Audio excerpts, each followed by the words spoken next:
And I've told you the truth. I've been honest. I've been straightforward with you. I want to talk about this first part of my time, the way this campaign's been run. And I want to thank Hayden Collins. He's the only other candidate in this race that has run a race based on the issues. He's been a gentleman, and I commend him for that. I have not sent out a single mailer that mentions Chuck Hufstetler's name except one. And this is it. And the reason for it is, on day one, Chuck has talked about being the real Republican, lifelong Republican. And it's kicked me every day of this race for being a former Democrat, just like Sonny Perdue and just like Nathan Deal and probably just like about half the legislature.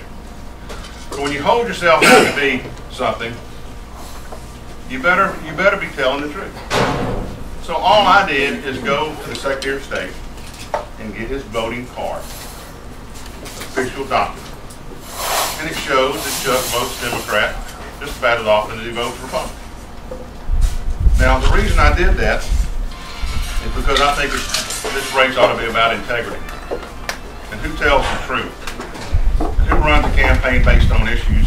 And who runs one based on deception and deceit? Last Wednesday, y'all probably got this mailer from Chuck.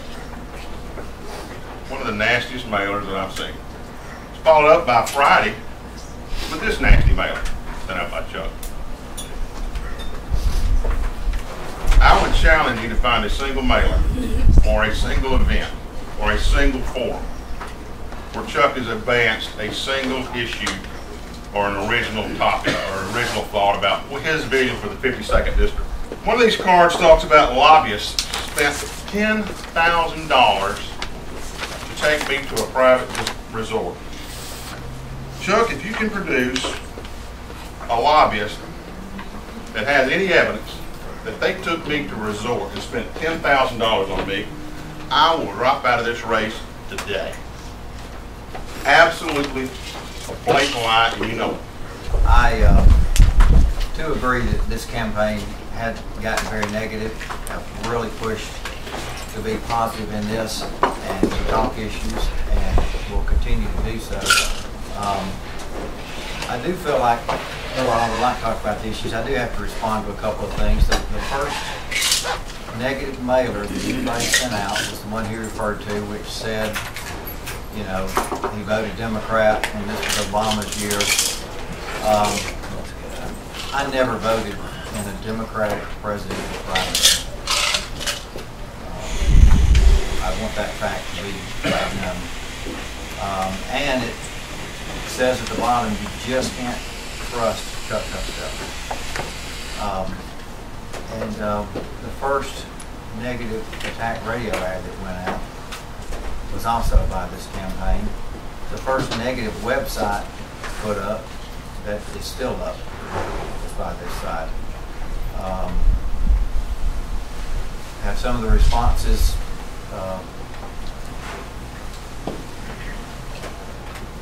you know, probably been appropriate by certain parties. I don't think so. The attack ad he talked about, I don't listen to the radio a lot. I hadn't even heard it. I still haven't heard it. But I had somebody call me up and talk about it.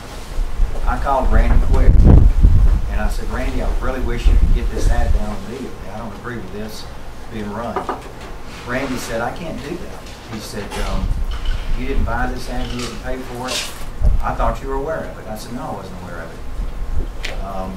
Political action committees sometimes agitate on both sides, I think. I think by law I'm not even supposed to have any contact with the political action committee, but I did take it upon myself to find them, contact them, and ask them to please remove these radio ads. I hope they're down. I haven't heard them, but I certainly hope they're down. See, this is perfect timing. This is like a waitress that comes to you and everybody's got their mouths full. Oh, I'm going to get away with murder here? Oh, please. Why are you opposed to the T-SPOS? Well, you know, when the chambers all say that this is the best way to show that we're progressive region and bring jobs into this country. The engineers that put forward some of the projects in T-SPOS, and if you get the opportunity to review that, I call it the Obama Bill of Georgia. because they put in projects in there for like, oh, we want to do sidewalks in low-income housing areas, rip out the old ones and put in new ones. That doesn't help my transportation. They want to put in concrete trash cans in parks because the other ones are getting stolen because they didn't chain them down. That doesn't help my transportation. All these projects were put together by county engineers and put forward had a cursory review, a very small review. And they sent them forward. Some of them are huge, some of them are appropriate, but a lot of them are filler projects like a wish list. We have a gas tax in the state of Georgia, but now we want to put a SLOST on top of that because the gas tax goes to the General Assembly, not to the Department of Transportation. So I think the solution is elsewhere. It's not on T-SLOST tax. I think that we should take the gas tax and give it back to the Department of Transportation so they can plan, so they have a steady stream of revenue, where they know this revenue is going to go and they can plan roads, and they can plan concrete gas or trash cans in parks and redo sidewalks. So it doesn't necessarily tax everybody. It only taxes the individuals that use the road. So I would call that a little bit more fair than a T-SLOST.